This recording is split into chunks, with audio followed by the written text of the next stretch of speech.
이 안팎으로 이 대적들이 난무하는 가운데 있어서 대적들이 외부에서는 공격을 하고 또 내부에서는 또 분열이 일어나고 이렇게 안팎으로 이 느헤미야의 그 삶을 이 괴롭게 하는 그 현실들을 우리가 바라보게 되면서 오늘 우리 그리스도인들의 이 삶 가운데도 여기서 많이 벗어나지 않는다는 것을 깨닫습니다.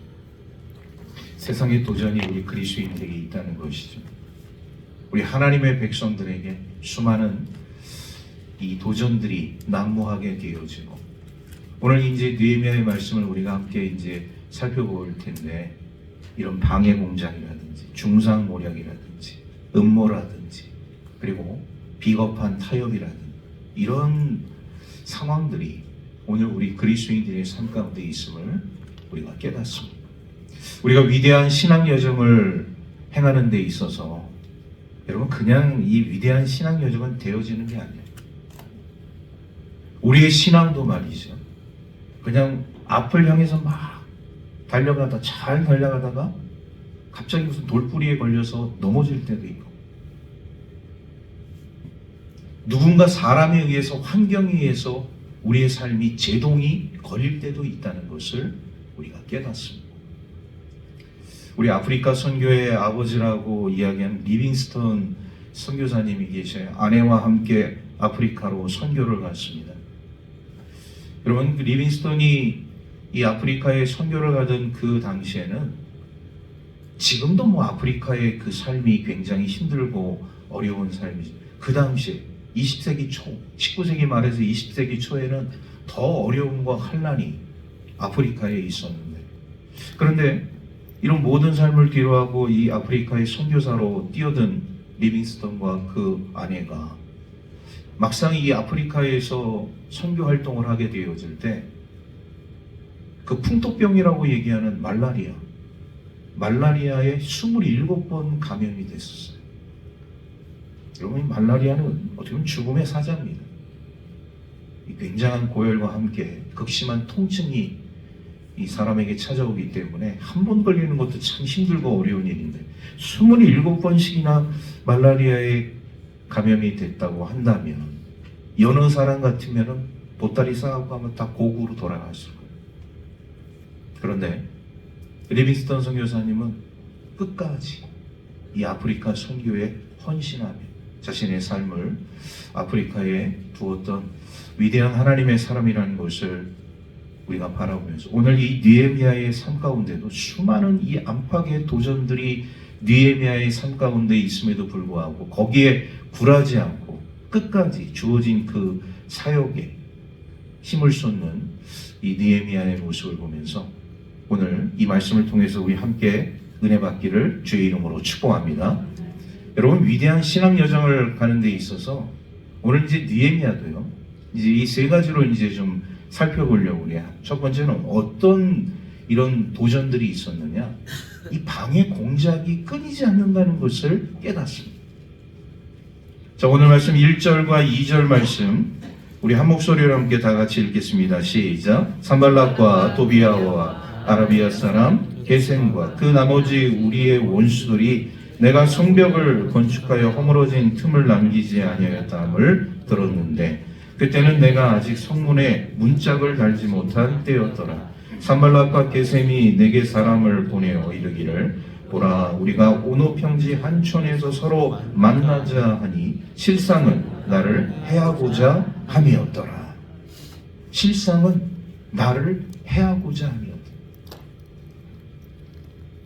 처음부터 이 느헤미야의 그 사역에 걸림돌이면서 방해 공작을 펼쳤던 산발락, 도비아 그리고 이 아라비아 사람 이 게셈의 그런 일들을 보게 되면 이제 그들이 어떤 소식을 듣게 되어지냐면 느헤미야가 꿋꿋하게 성벽을 이제 올리고 있는데 이제 거의 성벽을 올리면서 이제 성문만 달면은 성벽이 완전히 보수가 되어지는 그런 상황에 놓였다는 소식을 듣게 되어져요.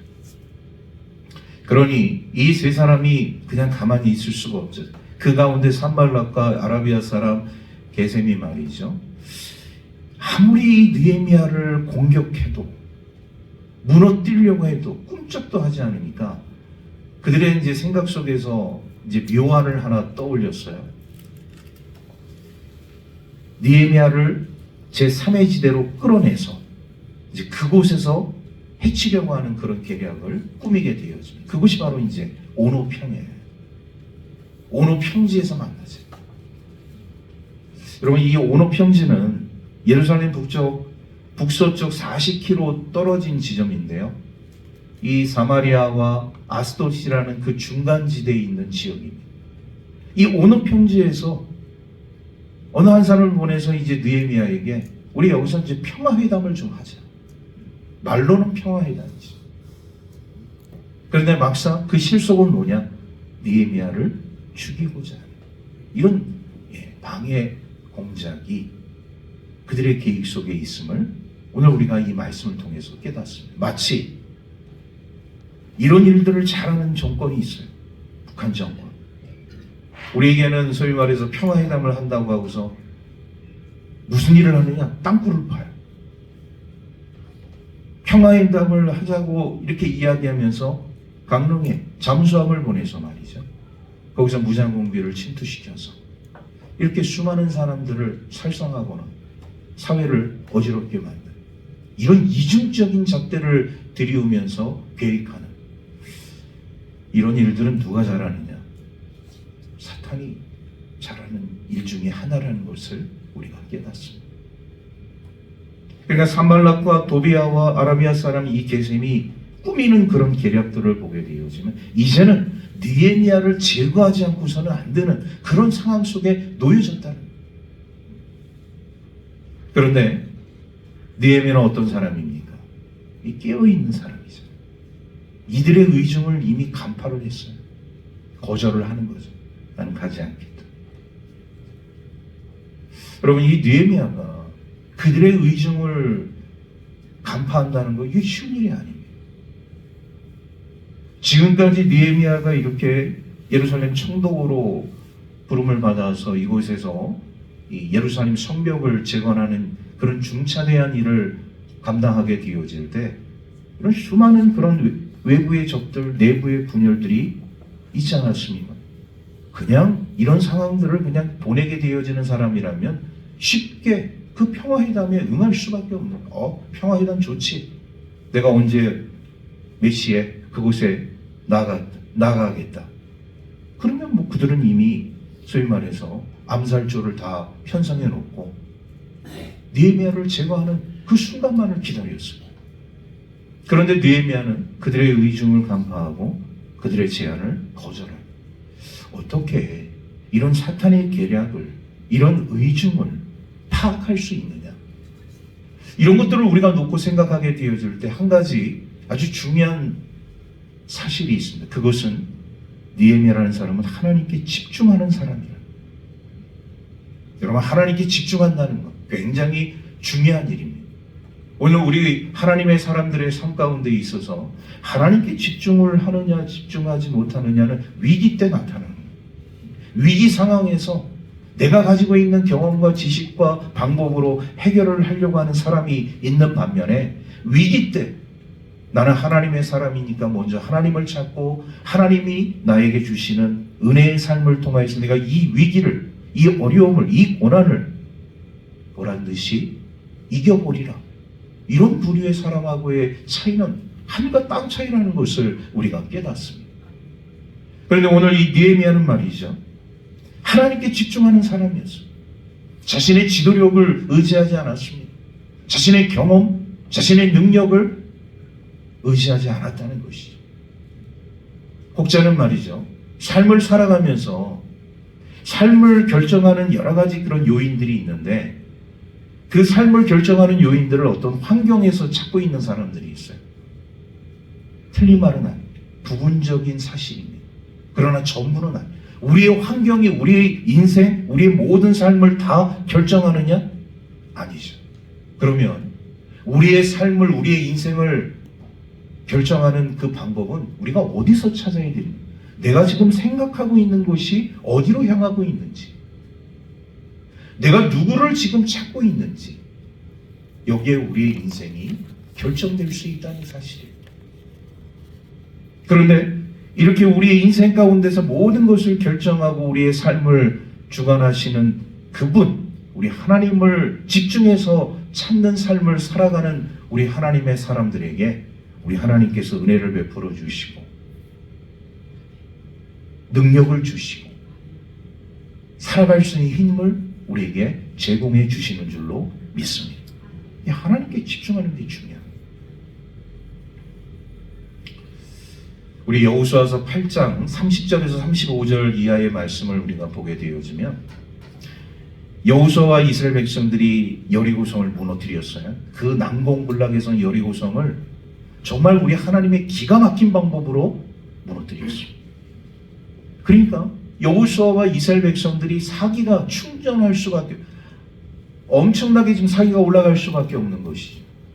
그런 상태에서 자신들의 어떤 그 하나님 앞에 범죄한 사실을 묻어둔 채 아이성 공략에 나서게 되어집니다.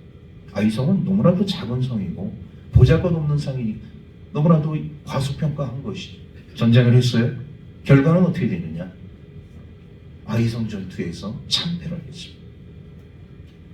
난공불락에서 여리고성은 그렇게 너무나도 하나님의 은혜 가운데 쉽게 무너뜨렸는데 그냥 눈으로 육안으로 보기엔 너무 보잘것없는 아이성 전투는 왜 실패하게 돼요? 원인은 여리고성 전투에서 하나님의 전쟁인 그 전리품을 아간이라는 사람이 노획함으로 인하여서 결국 그 죄로 인하여서 연합 공동체가, 이스라엘 공동체가 연대 책임을 받게 되었어요. 그 사실을 나중에 발견하게 되어지고 하나님께 용서를 구하고 다시 전열을 정비해서 아이성 전투에 나가게 되었을 때 이스라엘 군대는 승리를 했습니다. 아주 큰 승리를 했습니다. 그리고 나서 여호수아가 하나님께 제단을 쌓습니다. 그 제단을 쌓고 그 도리에 율법을 새겨요. 그리고 거기에서 하나님의 말씀, 축복의 말씀과 저주의 말씀을 낭독하게 합니다. 그런데 중요한 것이 뭐냐? 지금 물론 승리를 거뒀지만 전시 상태인데 이스라엘 백성들이 그 낭독하는 하나님의 축복의 말씀과 저주의 말씀을 하루 종일 듣는 거예요. 여러분, 전시 상태에서 군인들이 총을 들고 무기를 들고 전쟁을 해야 되는데 지금 이 백성들은 뭐 하고 있느냐? 전시 상태에서 하나님의 축복의 말씀, 저주의 말씀을 하루 종일 듣고 있다는 사실. 우리가 생각하면 참 상식적으로 이해가 되지 않는 그런 상황이지만 이들은 알고 있었던 것이죠. 전쟁보다도 더 중요한 것이 뭐예요? 우리 하나님께 향하는 삶, 하나님께 집중하는 삶. 우리는 그냥 그 전시 상황에서 야 저렇게 하면 다 죽는 거 아니냐 이렇게 생각할 수 있지만 그러나 그들이 그 상황 속에서 선택한 것은 하나님께 집중하는 삶이었어요. 이런 차이인 것이죠. 여러분, 지난 우리가 지금 이 코로나를 겪게 되어지면서 지금 이제 우리가 코로나가 벗어난 지 이제 어느 정도 벗어나기 시작한 지가 지금 3년 정도 지났어요. 2019년도 12월 달 20년도 초반에 시작해서 23년도에 어느 정도 그 코로나가 진전이 되기 시작했으니까 23년도에 코로나가 진전이 되면서 지금 26년도 3년이 지난 지금을 우리가 살아가고 있습니다. 여러분, 코로나가 먼 옛날 얘기가 아니에요. 그런데 그 코로나가 오늘 우리들의 삶 가운데 찾아오게 되었을 때 우리는 상당히 두려워했습니다. 이런 질병으로 인해서 또 많은 사람들이 피해도 보게 되었고요. 아픔도 겪게 되었어요. 그런데 중요한 사실은 뭐냐?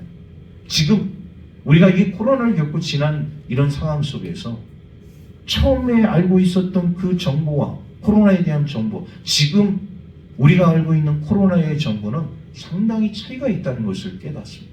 그때 코로나가 난무하던 그때 우리 하나님의 교회는, 하나님의 성도는 어떤 모습을 보였는가? 수많은 교회가 두려워했고 우리 그리스도인들도 두려워했습니다. 교회 예배가 중단되어지고 소위 말해서 매스컴을 통해서 이런 인터넷을 통해서 예배를 드리면 되지 않겠느냐, 이런 어떤 인터넷 문화가 시작이 되어집니다. 그런데 현장에서 예배를 드렸던 교회들, 그 코로나가 엄습하는 가운데 수많은 사람들에게 이런 어떤 질병의 위기와 또 수많은 사회적인 그런 어떤 시선과 여론들이 있는 그 가운데서도 꿋꿋하게 하나님의 교회로서, 믿음의 성도로서 그 본연을 지키면서 삶을 살아왔던 하나님의 교회와 우리 그리스도인들. 저는 개인적으로 여러분들에게 그런 말씀을 드렸지만, 그 당시에 이런 상황 속에서도 하나님께 예배를 드린 하나님의 교회, 우리 믿음의 성도들, 하나님께서 그냥 그냥 흘려버리시지 않았다는.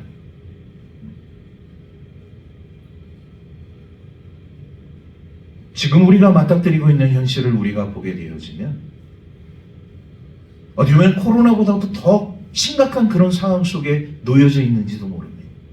그러나 보이는 그런 그 질병으로 인해서 수많은 교회와 우리 믿음의 성도들이 두려움에 벌벌 떨었다는. 그러나 저는 자신 있게 말씀드릴 수 있습니다. 우리 해안중앙교회 그런 요인들이 있었음에도 불구하고 우리 하나님께 예배드렸다. 우리 성도들이 함께 모여서 예배드리면서 기도했다. 우리 하나님은요, 이런 것들을 그냥 흘려보내시지 않습니다. 여러분, 우리가 믿음 안에서, 성령 안에서 신앙생활을 우리가 하게 되어질 때, 오늘도 우리 마찬가지입니다. 느헤미야라는 이 사람이 안팎으로 이런 수많은 방해 공작과 여러 가지 삶의 위기가 있었음에도 불구하고 이렇게 굴하지 아니하고 꿋꿋하게 나아갈 수 있는 그 원동력이 뭐냐? 하나님께 집중하는. 저와 여러분들은 하나님께 집중하는 우리 그리스도인들의 삶이 되어져야 할 줄로 믿습니다. 위기 가운데서 하나님께 집중하는 사람들의 삶이 빛을 발하는, 위기 가운데서 이렇게 꿋꿋하게 하나님의 교회로서, 믿음의 성도로서의 그 포지션을 잃어버리지 않고 삶을 살아가는 그리스도인들을 우리 하나님께서 외면하지 아니하시나, 축복된 삶으로 인도해 주시는 줄로 믿습니다.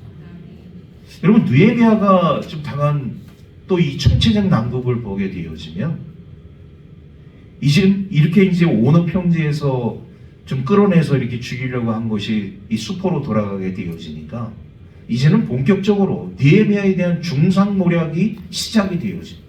음모를 꾸미는 것이죠. 느헤미야가 쉽게 걸려들지 않고 넘어지지 않으니까 이제 이 산발락과 도비아와 아라비아 사람 게셈이 이제는 안 되겠다, 심리전을 펴야겠다. 그래서 이제 그들의 이 계략이 오늘 이제 말씀 속에 등장합니다. 4절에서 5절 말씀 우리 연이어서 함께 읽도록 하겠습니다. 시작. 그들이 4번이나 이같이 내게 사람을 보내되 나는 꽃같이 대답하였더니 산발락이 5번째는 그 종자의 손에 봉하지 않은 편지를 들려 내게 보냈는데, 산발락이 말이죠, 4번씩이나 느헤미야에게 편지를 보내서 갖가지 그런 유인 정책을 썼는데 이게 먹혀들지 않으니까 이제 봉하지 않은 그런 편지를 통해서 느헤미야에게 5번째 편지를 보냈어요. 그런데 그 5번째 편지의 내용을 느헤미야가 읽는 순간에 기가 막힌 겁니다. 왜 기가 막히냐?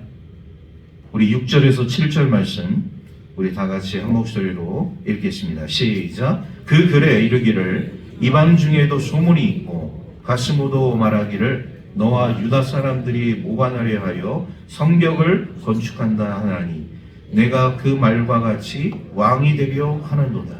또 내가 선지자를 세워 예루살렘에서 너를 들어 선전하기를 유다의 왕이 있다 하게 하였으니 지금 이 말이 왕에게 들릴지라. 그런즉 너는 이제 오라 함께 의논하자 하였기로. 여러분 6, 7절의 내용의 핵심이 뭐냐? 지금 느헤미야가 성벽을 다 완성하게 되어진 다음에 이 사람들을 동원해서 자신이 왕이 되려고 한다. 이런 터무니없는 헛소문, 이런 흑색선전을 하고 있는 산발락과 도비아와 아라비아 사람 게셈의 모습을 우리가 보게 되어지. 여러 번 유인해서 지금 느헤미야를 끌어들려고 했는데 도저히 이 사람이 끌려 들어오지 않으려고 하니까 결국 5번째 편지를 통해서 거짓 소문을 내는 것이 뭐냐? 야, 지금 느헤미야가 예루살렘에서 왕이 되려고 이런 짓을 지금 하고 있는 것이다. 이런 거짓 소문, 이런 흑색 선전을 하고 있는 모습을 우리가 보게 되어져.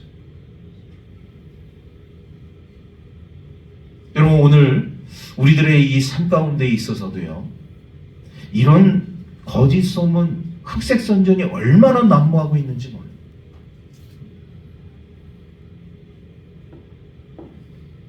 오늘 우리 하나님의 백성들의 삶 가운데 있어서 정말로 이런 거짓 소문, 흑색 선전은 우리가 정말로 배제해요.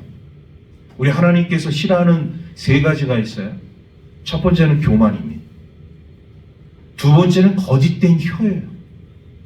세 번째는 무지한 자의 피를 흘리게 하는 것. 우리 하나님께서 싫어하는 3종 세트입니다. 교만, 거짓된 혀, 무지한 자의 피를 흘리는 것.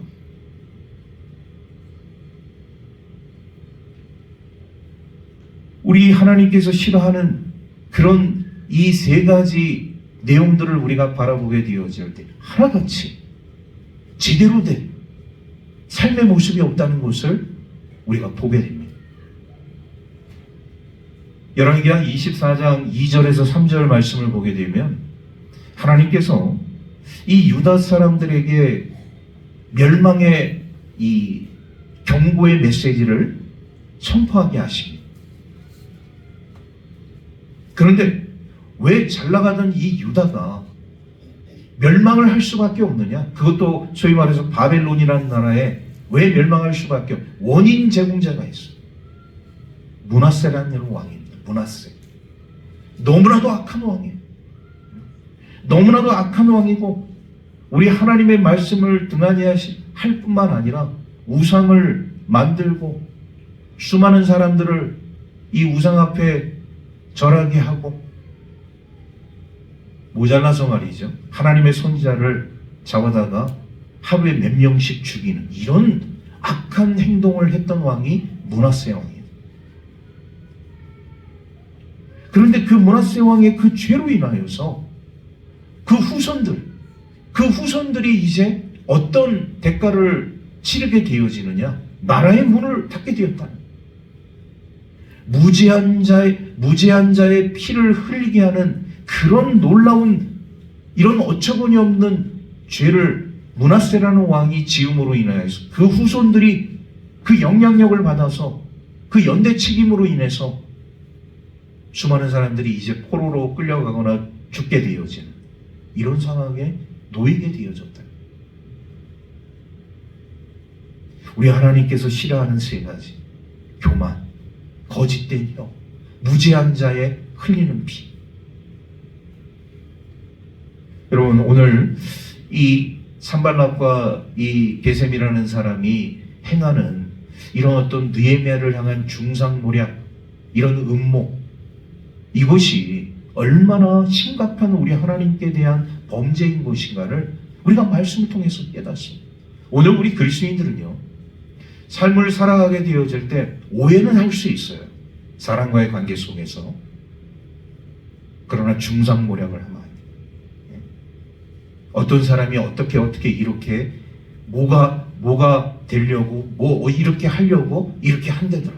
누군가를 찾아가서 얼토당토하는 그런 말들을 유도하는 것이죠. 중상모략입니다. 음모입니다. 그 사람이 어떤 의중을 갖고 있는지, 무슨 뜻을 갖고 있는지 전혀 생각하지 않고 내가 생각한 대로, 내가 생각한 방향대로 그 그 사람 찾아가서 소위 말해서 그 상대편에 대해서 중상모략, 음모를 하게 되어지는 이런 중차대한 죄를 우리는 범해서는 안 돼요. 특히 우리 믿음의 그리스도인들. 여러분 고린도후서 우리 11장 말씀을 보게 되어지면 사탄에 대해서 이야기를 하게 되어질 때 사탄이 어떤 존재로 나타나게 되어지느냐, 사도 바울은 그렇게 이야기합니다. 광명한 천사로, 의의 일꾼으로. 여러분 광명한 천사로 위장한 사탄을, 의의 일꾼으로 위장한 사탄을 여러분들이 분별해낼 수 있으시겠어요? 쉽지 않습니다. 근데 사탄은 그렇게 우리에게 다가오는 거예요.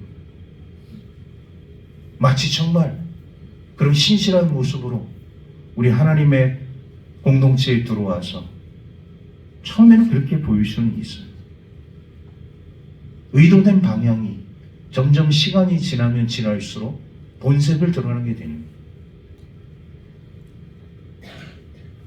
이건 좀 시간이 좀 지난 그런 얘기지만 우리 통합직 교단에 인천에 우리 주한장로교회라고 있습니다. 엄청나게 큰 교회.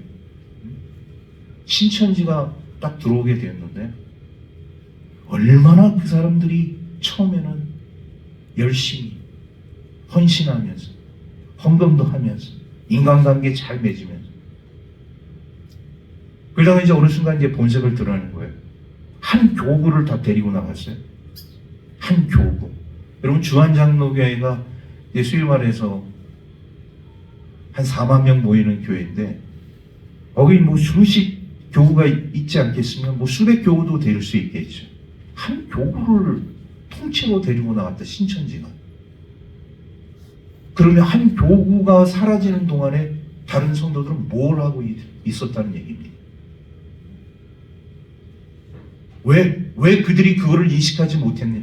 광명한 천사처럼 다가왔기 때문에, 의의 일꾼처럼 다가왔기 때문에. 그러니까 그냥 우리가 무턱대고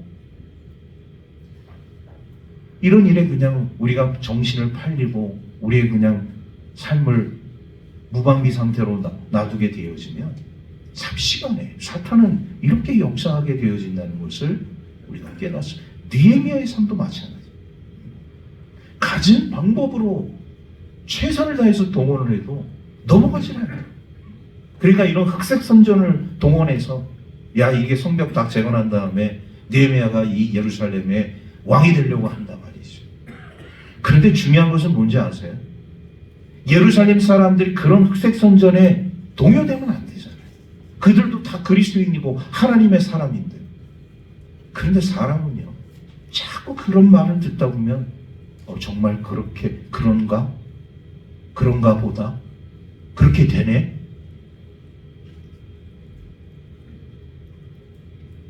사람이란 존재는 그렇게 돼요. 그런 말을 자꾸 듣다 보면 아닌 것이 그냥 되는 거예요. 그러니 오늘 우리 그리스도인들의 이 삶 가운데 있어서 상대방을 이렇게 중상모략하거나 음해하는 이런 일은 우리 그리스도인 가운데 절대로 있어서는 안 돼요. 좀 실수할 수 있고 좀 오해할 수 있는 그런 부분 얼마든지 말로써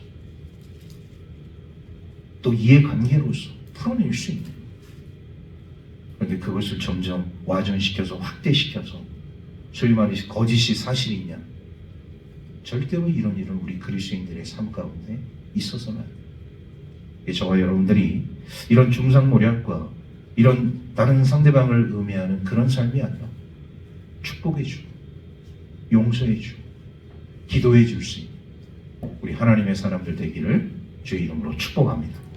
느헤미야는 또한 어떤 일을 또 경험하게 되어지느냐, 이제 이 산발락과 도비아와 게셈이 이 방법 저 방법 다 동원해서 안 되니까 자 이제는 새로운 방법을 동원을 합니다. 타협이라는 것을 들고 나와요.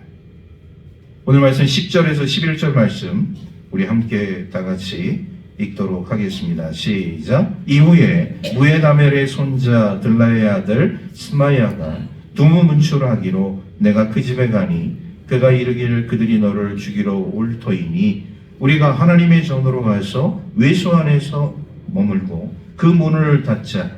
저들이 반드시 밤에 와서 너를 죽이리라 하기로 내가 이르기를 나 같은 자가 어찌 도망하며 나 같은 몸이면 누가 외소에 들어가서 생명을 보존하겠느냐. 나는 들어가지 않겠노라 하고. 자, 이 산발렛과 도비아와 게셈이 이제는 이 타협이라는 것을 들고 나왔는데, 지금 느헤미야 진영에 있는 한 선지자를 포섭을 해서 그 사람을 통해서 거짓 이야기를 꾸미게 되어지는 모습을 우리가 보게 되어집니다. 그럼 이 스마야라는 선지자를 통해서 이 산발락과 도비아와 게셈이 어떤 꿍꾸미를 지금 보이고 있느냐? 야, 이제 대적들이 좀 있으면 쳐들어와서 너를 죽이려고 할 텐데 우리 함께 지금 성전으로 도망가서 숨자. 그러면 목숨을 보존할 수 있다. 이렇게 이야기를 하는 거예요. 그랬더니 느헤미야가 그 말을 듣고 뭐라고 얘기합니까? 오늘 이 11절 말씀은 이런 거예요. 나 한 몸 살겠다고 나 혼자 도망가지 않겠다. 내가 다른 사람들을 다 뒤로 하고 나 혼자 살겠다고 성전으로 피신하지 않겠다. 지금 그 얘기를 느헤미야가 하고 있는 것입니다. 여러분, 느헤미야는 어떻게 이런 소위 말해서 선지자, 그 당시에 선지자라면 다 이런 하나님의 말씀과 이런 백성들의 그 삶 가운데서 그 중간자적인 역할을 하고 있는 하나님의 종의 말인데 왜 그 말을 쉽게 순응하지 않고 그 말에 대해서 이렇게 이야기하고 있는 것입니다. 벌써 이 느헤미야라는 사람을 우리가 살펴보게 되어질 때 느헤미야는 말이죠, 이런 영적 분별력이 있는 사람이라는 것을 우리가 깨닫습니다. 영적 분별력이 없이는 그냥 스마야 선지자가 얘기하는 대로 그냥 행하는 거예요. 아, 이게 내가 살 길이구나, 내 살아갈 방법이구나, 도망가자, 피신하자. 그러면 느헤미야는 죽는 겁니다. 그런데 느헤미야는 그 말에 요동하지 않고 나 혼자 살겠다고 다른 사람 버리고 나는 성전으로 피신하지 않겠다. 이런 영적 분별력을 가지고 그 위기를 또 극복하게 되어지는 느헤미야 모습을 우리가 보게 되어져요. 여러분, 개인도 그렇고 나라도 그렇고 이런 분별력이 있는 삶이 중요하다는 것을 우리가 깨닫습니다. 영국이라는 나라가 있어요. 우리가 더 그레이트 잉글랜드라고 하는 이런 그 영국에 대한 영국 사람들이 가지고 있는 자부심이 있습니다. 그런데 영국이라는 나라가 말이죠, 19세기 말 20세기 초를 지나오면서 2차 세계대전을 치르게 되어지면서 영국이라는 나라의 위상이 점점 침몰하게 되어지는, 쇠락하게 되어지는 모습을 보게 되어집니다. 2차 세계대전 이전까지는 최대의 기독교 국가였고 세계에서 선교사를 제일 많이 파송하는 나라가 영국이었습니다. 그런데 2차 세계대전을 지나오면서 왜 영국이란 나라가 최대 기독교 국가이면서 세계에서 선교사를 제일 많이 파송하는 나라임에도 불구하고 왜 쇠락의 길을 걷게 되었는가? 그 이유를 진단하는 한 사람의 모습을 보면서 저는 많은 공감을 했습니다. 뭐냐? 19세기 말에서 20세기 초에 위대한 목회자가 있었어요. 스펄전이라는 목사님이 있었어요. 이런 스펄전 목사님이 이런 어떤 교계의 지도자였을 뿐만 아니라 사회적으로도 미치는 영향이 큽니다. 지금도요, 영국이라는 나라는 이런 목사의 그런 어떤 이 직분을 갖고 있는 성직자들을 굉장히 우대를 합니다. 왜 우대를 하느냐? 그 성직자가 가지고 있는 삶의 모습이 일반 사람들이 가지고 있는 거하고 전혀 다르기 때문에.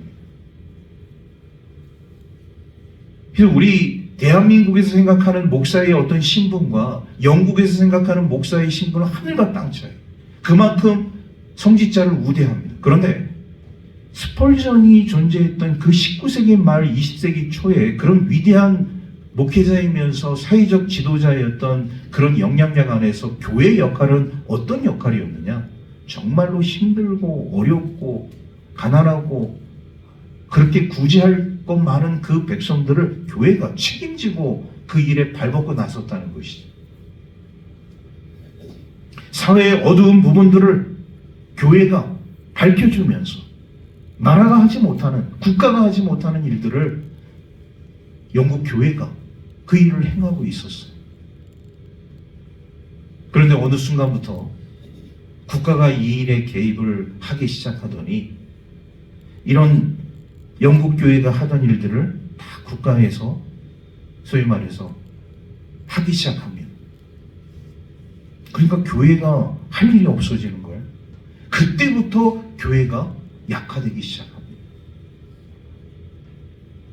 사회적으로 영향력을 끼치던 하나님의 교회가 전 세계의 선교사를 제일 많이 파송했던 영국이라는 나라가 그렇게 점점 이 2차 세계대전을 전후로 해서 쇠락하게 되어지는 이런 모습들을 보게 되어 사회적인 책임도 사라지게 되어지고 교회의 위상도 떨어지게 되어지고 그런데 그때 어떤 일이 일어나게 돼요? 국가가 말이죠. 영국이라는 나라가 이 다음 세대를 교육하는 데 있어서 그 전까지는 창조론을 가르쳤어요. 학교에서도 창조론을 가르치고 교회에서도 창조론을 가르치고 그러니까 교회와 학교가 이런 일치된 교육을 하게 되었는데 그 순간부터 쇠락하는 그 순간부터 교회가 아니 국가가 이 교회가 하는 모든 일들을 다 관장하기 시작하더니 학교 교육에 있어서도 창조론을 싹 빼버리고 진화론을 가르치기 시작합니다. 여러분 우리의 다음 세대가 교회를 통해서 가정에서 신앙생활을 했던 영국의 그런 다음 세대들이 그런 사회기관에서 학교에서 진화론을 공부하고 배우면서 머릿속에 무슨 생각을 가지게 돼요? 하나님에 대한 생각이 사라지게 돼요. 영국의 붕괴는 영국 교회의 붕괴는 거기서부터 시작이 되었습니다. 이런 게 그냥 영국에서만 끝나는 게 아니에요.